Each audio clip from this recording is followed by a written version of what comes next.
الحمد لله الذي يسر لنا سبيل التقى والعفاف ونجانا بفضله من الرذيلة ومساوئ الأخلاق. أحمده سبحانه وأشكره أن شرع لأمة الإسلام من الحدود ما يحفظ عفافها من الانحراف، وأشهد أن لا إله إلا الله وحده لا شريك له، وأشهد أن محمدًا عبد الله ورسوله صلى الله عليه وعلى آله وصحبه وسلم تسليمًا كثيرًا. يا أيها الذين آمنوا اتقوا الله حق تقاته ولا تموتن إلا وأنتم مسلمون. أما بعد، أيها المؤمنون، فأمة قديم عصرها باق ذكرها تسكن بين الشام والحجاز ارتكبت جريمة عظيمة وكبيرة وخطيرة، حاربت ربها باقترافها، لقد جمعت بذلك أنواع الفحش والدناءة والقبح والشناعة. إنهم قوم لوط الذين يأتون الرجال شهوة من دون النساء، لا يبالون بعتب العاتبين ولا يخافون لومة اللائمين. ففي القرآن الكريم أكثر من 60 آية في شأن قوم لوط. قال تعالى: ولوطا إذ قال لقومه إنكم لتأتون الفاحشة ما سبقكم بها من أحد من العالمين. ما هذه الجريمة العظيمة التي ابتدأ بها لوط دعوته وتحذيره، كأنها تساوي الشرك في منزلته الخطيرة. عباد الله، أتدرون ما المقصود بهذه الفاحشة؟ إنها فاحشة اللواط والسحاق، إنه الجنس الثالث، إنهم المثليون أو المتحولون جنسيا، فيتزوج الرجل بالرجل وتتزوج المرأة بالمرأة، فتشيع فاحشة اللواط وتنتشر قذارة السحاق بين المرأة والمرأة. أسماء ونعوت يستحيي الكريم أن يلفظها ويأنف ذو المروءة أن يتفوه بها، فضلا عن أن يؤذي بها الأسماع. إنها جريمة نكراء وفاحشة سوءاء موجبة للعقوبة والهلاك. إنها أعظم الفواحش على الإطلاق وأضرها على الدين والأخلاق. إنها داء عضال وسم فتاك قتال، غاية في القبح والبشاعة والشناعة. قال صلى الله عليه وسلم: لم تظهر الفاحشة في قوم قط حتى يعلنوا بها إلا فشى فيهم الطاعون والأوجاع التي لم تكن مضت في أسلافهم الذين مضوا. ويقول ابن القيم رحمه الله في هذه الفاحشة: تكاد الأرض تميد من جوانبها إذا عملت عليها، وتهرب الملائكة إلى أقطار السماوات والأرض إذا شاهدوها، خشية نزول العذاب على أهلها فيصيبهم معهم. وتعج الأرض إلى ربها تبارك وتعالى، وتكاد الجبال تزول عن أماكنها.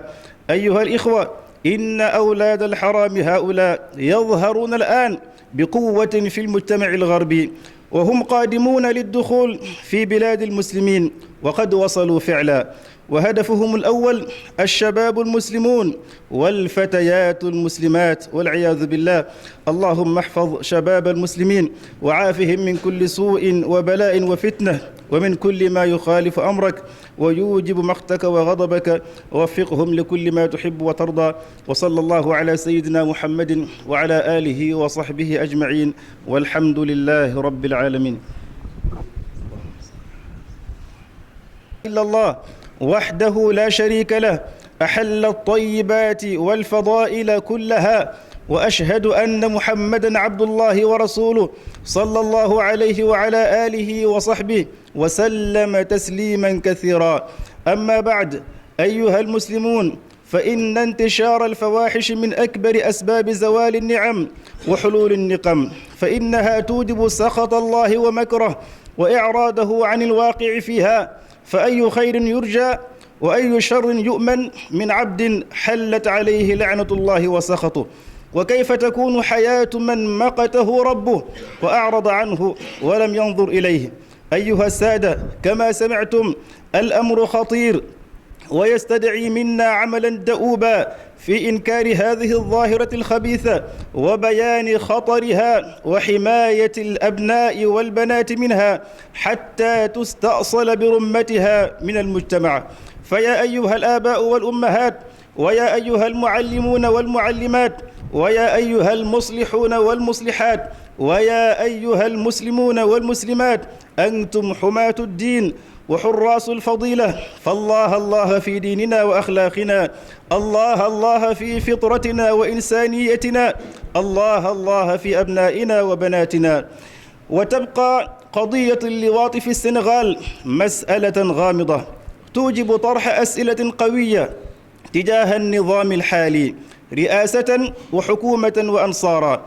هل وعود الأمس كانت مجرد سلم انتخابي تلاشت كليا بعد الوصول إلى السلطة، أم أن عملية التجريم جارية التسيير في الخفاء ولم يحن الأوان بعد؟ أين مداب؟ أين مداب والجمعيات التي كانت تصدع الرؤوس رغبة في حسم هذا الملف؟ زعيم الحزب الحالي، زعيم الحزب الحاكم حاليا المعروف بالمثاليات في كل شيء، ماذا ينتظر حتى الآن؟ هل وجد في الأمر شيئا معقدا مخالفا للتوقعات فحار واحتار، أم أن هناك حسابات سياسية حالت دون القضاء على المثلية؟ فهذه أسئلة مطروحة على الطاولة، فهل من إجابة وهل من مجيب؟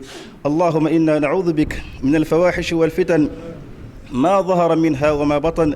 اللهم احفظ علينا وعلى أهلينا وأولادنا وإخواننا الدين والنفس والعرض وحسن الأخلاق يا رحيم يا كريم. اللهم طهر قلوبنا يا رب العالمين. اللهم طهر مجتمعاتنا من المنكرات يا أرحم الراحمين. اللهم احفظ شباب وفتيات المسلمين، اللهم احفظهم بحفظك وارعهم برعايتك. اللهم احفظهم من شر الأشرار وكيد الفجار ومكر الليل والنهار. اللهم جنبهم الفتن ما ظهر منها وما بطن. اللهم خذ بأيدينا إلى رضوانك واهدنا إلى سبيل البر والتقوى. سبحان ربك رب العزة عما يصفون وسلام على المرسلين والحمد لله رب العالمين.